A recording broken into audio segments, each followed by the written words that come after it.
existia um certo preconceito com a profissão de educador físico, como se fosse uma profissão de menor importância, sabe? Muita gente pergunta, cara, tu vai largar um emprego público de um salário top para ser educador físico? Entendeu? Eu fiz, meu amigo, você acha que é uma profissão de menor importância ou de menor relevância do que qualquer outra? Entendeu? Você pode transformar a vida de pessoas sendo um bom profissional de educação física, ou seja, em qualquer outra área, né? Eu lembro de um amigo meu, que foi um dos meus primeiros alunos, e ele era um senhor de meia idade, 55 anos, e ele estava sentindo que a performance dele estava baixando gradualmente, sabe? Ele fez um comportamento muito comum aos atletas que passam de 40 anos, que é o Training LSD, que é Long Slow Distance, né? Quando o cara passa de 40, existe uma concepção de que você não pode mais treinar em alta intensidade, que é algo prejudicial para você. Então você começa a baixar a intensidade do treino, a fazer um treino mais longo e lento, né? Sendo que no momento em que a sua capacidade aeróbica ela está naturalmente caindo, depois dos 35, 40 ela vai cair, mas quando você para de estimulá-la com exercícios de alta intensidade com HIIT, ela cai de uma forma muito mais abrupta. E você vai perdendo massa muscular, você vai, por causa da sarcopenia, você vai perdendo essa capacidade aeróbica de você praticar estímulos de alta intensidade. Então você vai ladeira abaixo e você atribui isso à idade. Mas na verdade nunca é 100% atribuível à idade. É muito mais por comportamento e psicológico, entendeu? Você acha que você não consegue e você reforça isso através dos seus comportamentos do que algo biologicamente imposto.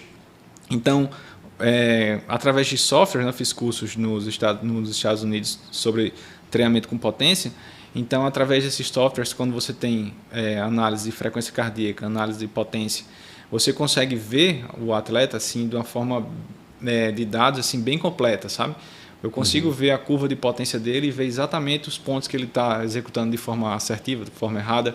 Eu consigo ver a potência crítica dele em vários pontos de duração.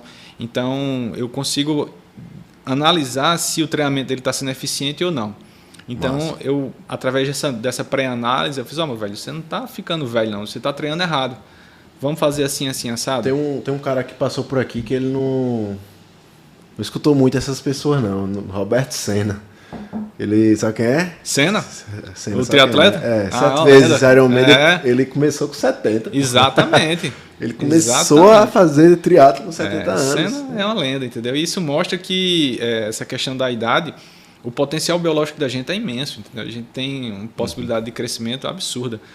Alejandro Valverde, que foi campeão mundial, foi campeão mundial com 41 anos, entendeu? Então, pois é. E o cara ainda está no alto nível. E quem teve aqui também foi o Valdir Braga, sabe quem é? Professor Sei, Valdir Braga. Ele falou que os grandes maratonistas, né? Valdir Braga é da corrida, né? Se torna um maratonista ali a partir dos 40, dos 30 e tantos para 40. E é muito interessante que realmente através de exames você vai vendo que o ápice físico de um homem ou mulher, ele é na faixa dos 25 aos 35 anos. Mas o que determina a performance não é somente a potência do seu motor. É algo chamado economia, né? E principalmente no ciclismo, que é um esporte que a gente chama de estocástico, um esporte inconstante que tem muitas variáveis. Então, às vezes, você perde um pouco de potência de um lado, mas você ganha a economia do outro, você sabe, tem uma técnica melhor descida, você tem uma administração no ritmo mais eficiente, você sabe dosar a sua energia na largada, você sabe se posicionar bem no pelotão, você sabe escolher o setup melhor do equipamento. Então, você consegue, por exemplo, trabalhar a sua flexibilidade para ficar mais aerodinâmico. Então, existem diversos fatores que você pode trabalhar para você ficar mais eficiente e, consequentemente, mais rápido, né?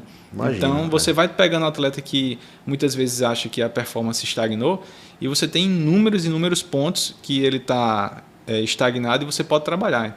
E isso você consegue fazer online, que a assessoria da gente funciona lá de forma tranquilíssima. Saquei. Isso que tu falou que o auge é com 25, 20 e poucos anos, acho que acredito que seja uma pessoa normal, assim, natural, digamos assim, né?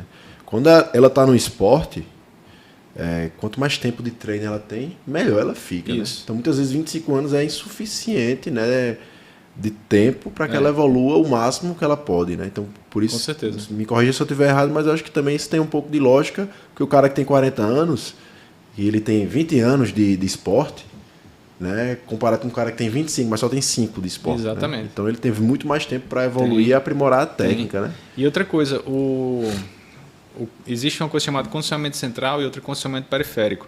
Tem pesquisas que mostram que o VO2, né, que é a capacidade aeróbica máxima, ele é muito mais determinado pela potência da tua bomba hidráulica, do seu coração, do que pela potência muscular. 20% desse condicionamento do VO2 é determinado pela eficiência, por exemplo, o aumento do número de mitocôndrias e a eficiência dessa mitocôndria no músculo, entendeu?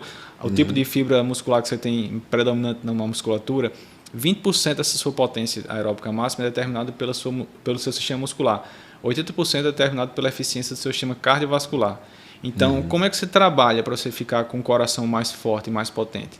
Você vai trabalhar de baixa intensidade, sendo que essas modificações que ocorrem, elas ocorrem ao longo de muitos anos. São mais de 10 anos para você atingir um nível de condicionamento máximo cardiovascular. Então, as mudanças elas são muito lentas, mas elas são muito mais profundas. Né? É tanto que a gente vê que o período de maturação de um atleta olímpico, ele vai ali dos 13 até os 23 anos. Né? Ele começa geralmente 13, 14, 23, 24, ele está entrando no auge. Né? Então, é por conta desse período que é muito longo de adaptação cardiovascular, e ela demora até 10 anos para acontecer. Começa cedo, né? Começa muito cedo, mas esse condicionamento periférico, ele é muito mais determinado pela eficiência muscular, ele leva de apenas 6 a 8 semanas para atingir o ápice. Então você vê que o condicionamento ele é algo que é construído a longo prazo, é o que você falou, né? Do atleta longevo, ele já vai ter um condicionamento central muito mais eficiente do que um cara que tem 25, mas começou há menos tempo.